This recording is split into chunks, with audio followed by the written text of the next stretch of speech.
யோசேப்பு எடுத்துக்கங்க. யோசேப்புடைய வாழ்க்கையில் இப்போ பாருங்க, குழியில் கடந்தான். அண்ணன்மாரெல்லாம் துரோகிகள் அடித்து தூக்கி குழியில் போட்டாங்க. யாக்கோபு அண்ணன்மார்களுக்கு சாப்பாடு கொடுத்து அனுப்பினார். அவங்களும் ஆடு மேய்க்கிறவங்க. ஒரு ஊருக்கு போனான், எப்ரோன்ற ஊருக்கு போனான். அங்கே பார்த்தா அவங்க இல்லை. அப்புறம் தோத்தானுக்கு போகிறான். தோத்தான் என்பது அங்கேருந்து பல கிலோமீட்ரு. அங்கே இல்லைன்னு ஒன்று திரும்பி போயிடல, அங்கே போகிறான். அங்கே போய் அண்ணன்மார்களை பார்க்க போகிறான். போய் சாப்பாடை கொடுத்து சாப்பிடுங்கன்னு சொன்னால் சாப்பிட்டுட்டு இவனையும் அடித்து குழியில் போடுறாங்க. இந்த மாதிரி குடும்பமாக இருப்பாங்க. என்ன மாதிரி நபர்கள் உதவி செய்தவனையும் அடித்து குழியில் போடுறாங்க. உதவி செய்தவனுக்கே துரோகம் பண்ணுறாங்க, குழியில் தூக்கி போட்டாங்க. அன்னைக்கு அப்போயே யோசிச்சிருப்பான்னு நினைக்கிறேன். அப்பா சொன்ன மாதிரி எப்ரோன்லேருந்து நேராக வீட்டுக்கு போயிருந்துருக்கலாம், இல்லைன்னு சொல்லியிருந்துருக்கலாம். ஆனால் இவனுக்கு மனசு வர மாட்டேங்குது இல்லைன்னு சொல்ல. அண்ணன்மாரில் போய் பார்த்துட்டு நலம் விசாரிச்சுவா சொன்னாரே, சொன்னதில் கரெக்டாக இருப்போம். எல்லாம் சொன்னதில் கரெக்டாக இருக்கணும். அப்பா ஒன்று சொன்னார்னா அதில் கரெக்டாக இருக்கணும். ஆண்டு ஒன்று சொன்னார்னா அதில் கரெக்டாக இருக்கணும். ஒரு சின்ன ஊழியமாக கரெக்டாக இருக்கணும். சின்ன விஷயத்தில் கரெக்டாக இருக்கணும். கரெக்டாக இருந்தோம்னா பெரிய காரியங்களை கத்த நமக்கு தர வல்லவராக இருக்கிறாரு. அவன் சின்ன விஷயத்தில் கரெக்டாக இருந்தான் பாருங்க. அதில் நடந்தது என்னென்னா அடித்து குழியில் தூக்கி போட்டாங்க. கரெக்டாக இருந்தால் சில சமயங்களில் இப்படி கூட நடக்கலாம். ஆனால் அது நிரந்தரம் கிடையாது. அவன் அடித்து தூக்கி போட்டது குழிக்குள்ள இல்லை, அவன் அடித்து தூக்கி பற்றி விடுறது எகிப்தில் போய் அதிபதியாகு அப்படின்னு பற்றி விடுறான். இத்தனை பேர் ஆமேன்னு சொல்கிறீங்க? யாரெல்லாம் புறக்கணிக்கிறாங்களோ, யாரெல்லாம் துரோகம் பண்ணுறாங்களோ, யாரெல்லாம் உங்களுக்கு கெட்டது பண்ணணும்னு நினைக்கிறாங்களோ, அவங்கெல்லாம் அவங்களுக்கே தெரியாமல் உங்களுக்கு ஒரு நல்லது செய்து கொண்டிருக்கிறார்கள். கைத்தட்டி ஒரு ஆமேன்னு சொல்லுங்கள். உங்களுக்கு ஒரு நல்லது செய்து கொண்டிருக்கிறார்கள். என்ன நல்லது யாருக்கும் தெரியாது. அவங்களுக்கு தெரியுமா? அவங்களுக்கு மட்டும் இந்த பையன் கனவு நிறைவேறும்படியாக எகிப்தில் போய் அதிபதி ஆயிடுவான்னு தெரிஞ்சா குழியில் தூக்கி போட்டிருக்கவே மாட்டாங்க. அவனை அரவணைச்சு வீட்டுக்கே கூட்டு போய் அப்படியே பாசத்தை காட்டியே உட்கார வச்சுருப்பாங்க. சில சமயம் நம்ம பாசத்தில் மயங்கி போய் ஒரு வட்டத்துக்குள்ளே மாட்டிக்கிறோம். நம்முடைய வட்டத்தை விட்டு நம்முடைய வாழ்க்கையின் நோக்கத்தை நிறைவேறுதலுக்கு போக மாட்டேன்றோம். சில சமயங்கள் நீங்கள் கம்ஃபர்ட் ஜோனில் இருக்கிற வரைக்கும் நீங்கள் உங்களுக்கு பாசம் கிடைக்கும், அன்பு கிடைக்கும், எல்லாம் கிடைக்கும். ஆனால் நோக்கம் நிறைவேறாமல் போயிடும். ஆமென். யாக்கோபு கூட இருக்கிற வரைக்கும் யோசேப்புக்கு அன்பு கிடைச்சது, சோறு கிடைச்சது, பலவர்ண அங்கி கிடைச்சது, எல்லாம் கிடைச்சது. சில சமயம் நீங்கள் ஒருவேளை ஏமாளியாக இருப்பீங்க. சில சமயங்கள் நீங்கள் என்ன நடக்கும் தெரியுமா? எமோஷன்ஸை பீப்புள் பயன்படுத்த ஆரம்பிப்பாங்க. எப்படி பயன்படுத்துவாங்க? உங்களை அன்பு காமிச்சு உங்களை வட்டத்துக்குள்ளேயே வைக்க பார்ப்பாங்க. ஒரு வட்டத்துக்குள்ளேயே நீங்கள் இருக்கிற வரைக்கும் உங்கள் வாழ்க்கையினுடைய நோக்கம் நிறைவேறாது, மேலே போக முடியாது. நீங்கள் நல்ல வேலை பிரதர், எனக்கு இது குடும்பம் கிடைச்சது, ஒரு வட்டத்துக்குள்ளேயே இருக்கிறேன், எனக்கு தேவையான எல்லாம் கிடைக்குதுன்னு நினைப்பீங்க. இல்லை, நீங்கள் தேவையான எல்லாம் கிடைக்குதுன்னு அங்கேயே உட்காந்துட்டீங்கன்னா நான் சொல்கிறேன், உங்களை குறித்த வாழ்க்கையின் நோக்கத்தின் நிறைவேறுதலுக்கு போய் உட்கார முடியாது, உயர்ந்த பதவிக்கு போய் உட்கார முடியாது, உயர்ந்த நிலைமைக்கு போய் உட்கார முடியாது. நான் சொல்கிறேன், நீங்கள் கொஞ்சம் சுதாரித்து கொண்டு ஆண்டவர் உங்களை வழி நடத்துகிற, ஆண்டவர் உங்களை போக சொல்லுகிற, செயல்பட சொல்லுகிற காரியங்களை நீங்க கூர்ந்து கவனிச்சு செயல்பட செய்யும் போது சில சமயங்களை குழி இருக்கலாம், சில சமயங்களை ஏமாற்றங்கள் இருக்கலாம், துரோகங்கள் இருக்கலாம். ஓ லார்ட், என்ன மாதிரி துரோகத்தை அனுபவிச்சவங்க யாருமே இருக்க மாட்டாங்க. அவ்வளவு துரோகங்கள் இந்த ஊழியத்தை ஆரம்பிச்ச நாட்கள் இருந்து அத்தனை துரோகங்கள், நம்பிக்கை துரோகங்கள்னா அத்தனை. ஆனால் எல்லாத்தின் மத்தியிலையும் துரோகம் நடக்கிறது போல இருக்கும், குழியில் தூக்கி போடுறது போல இருக்கும், அப்படி ரிஜெக்ட் பண்ணுறது போல இருக்கும், ஏமாத்துறது போல இருக்கும், நம்ப வச்சு கழுத்தை அறுக்கிறது போல இருக்கும், எல்லாம் இழந்தது போல இருக்கும். ஆண்டவரை பிடிச்சிக்கிட்டிங்கன்னா குழியிலிருந்து தூக்கி எடுத்து கொண்டு போகிறதுக்கு எவனையோ ஒருத்தனை கர்த்தர் அனுப்புவார். எத்தனை பேர் ஆமேன்னு சொல்கிறீங்க? ஒருத்தன் வருவான், ஒட்டகத்தில் தூக்கிட்டு போவான். அங்கே போவீங்க, அங்கே ஒரு துரோகம் நடக்கலாம், ஏமாற்றங்கள் நடக்கலாம், உங்கள் கேரக்டருக்கு எல்லாமே நெகட்டிவாக நடக்கலாம். ஆனால் சொல்கிற முடிவு பாசிட்டிவா மாறும். உங்களுக்குள்ள இருக்கிற ஆற்றல், உங்களுக்குள்ள இருக்கிற ஞானம், உங்களுக்குள்ள இருக்கிற வரம், உங்களுக்குள்ள இருக்கிற அபிஷேகம் ஒவ்வொரு இடத்துலையும் உங்களுக்குள்ள இருந்து வேலை செய்ய ஆரம்பிக்கும். எத்தனை பேர் ஆமென் சொல்றீங்க? வேலை செய்ய ஆரம்பிக்கும். யார் வேணாலும் நெகட்டிவா இருக்கலாம், உங்களுக்குள்ள இருக்கிற அபிஷேகம் போய் சொல்லாது, உங்களுக்குள்ள இருக்கிற அழைப்பு போய் சொல்லாது, உங்களுக்குள்ள இருக்கிற அபிஷேகமும் அழைப்பும் உங்களை ஏமாற்றாது.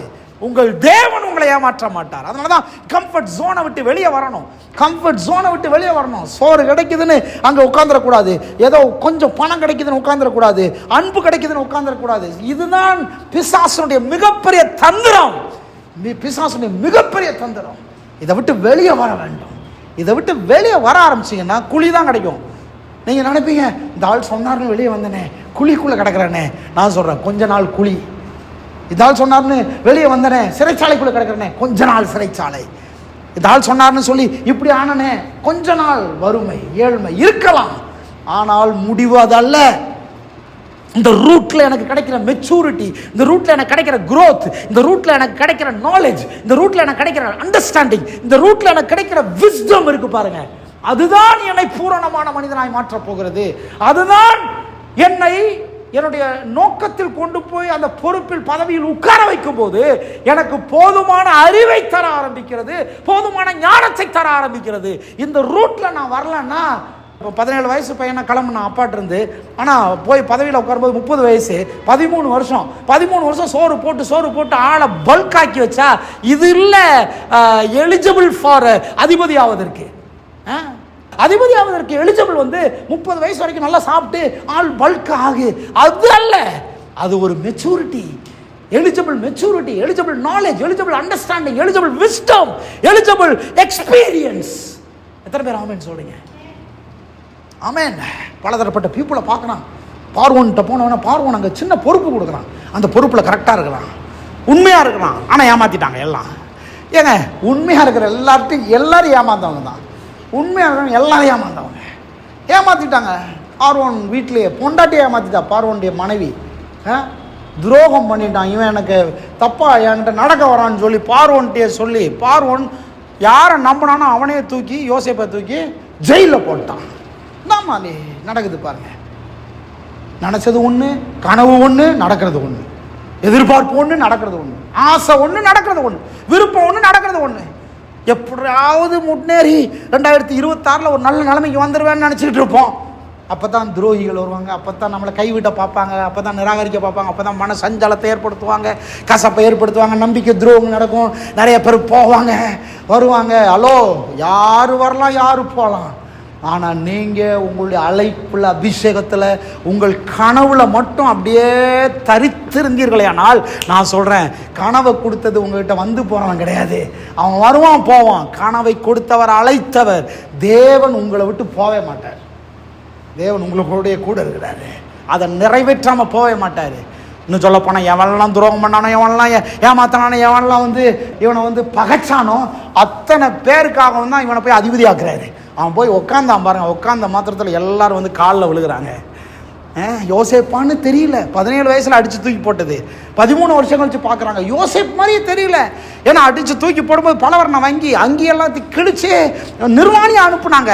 ஆனால் இப்போ ஆள் எப்படி உட்காந்துருக்காருன்னா, எகிப்தின் அதிபதியாக, வஸ்திரம் தரித்தவனாக, நகைகள் அணிந்தவனாக, சேரேட்டில் போகிறான், குதிரையில் போகிறான், ராஜ மரியாதையோட போய் உட்காந்துருக்கிறான். அப்படி உட்காந்துருக்கும் போது இவர் நம்ம ஆள் மாதிரி தெரியலையே, நம்ம தம்பி மாதிரி தெரியலையே, நம்முடைய அண்ணன் மாதிரி தெரியலையே. ஒரு நாள் வரும், தீர்க்க தரிசனமாக சொல்கிறேன், கர்த்தருடைய வார்த்தையின்படி நீங்கள் செயல்பட்டு முன்னேறி போகும்போது ஒரு நாள் வரும்போது, அன்னைக்கு குளியில் அடிச்சு தூக்கி போட்டோமே அவனாயவன்ற அளவுக்கு பார்ப்பாங்க.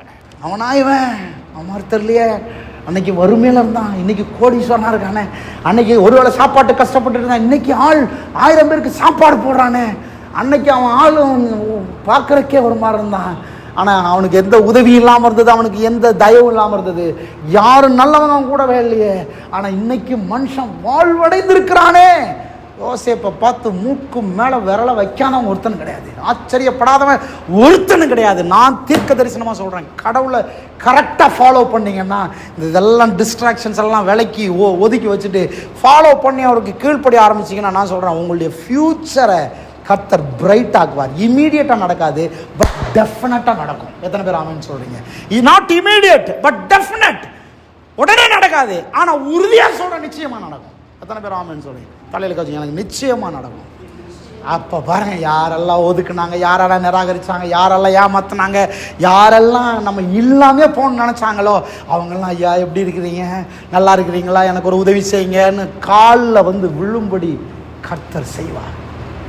எல்லாரும் காலில் விழுந்தாங்க, யோசேப்புடைய காலில். நீதிமானுடைய வாழ்க்கை அப்படிப்பட்ட வாழ்க்கை. நீங்கள் நான் நீதிமான்கள், ஆண்டவரை உறுதியாக பிடிச்சிக்கிட்டீங்கன்னா உங்கள் வாழ்க்கை மலருகிறத நீங்கள் பார்ப்பீங்க, மலர்கிறத பார்ப்பீங்க.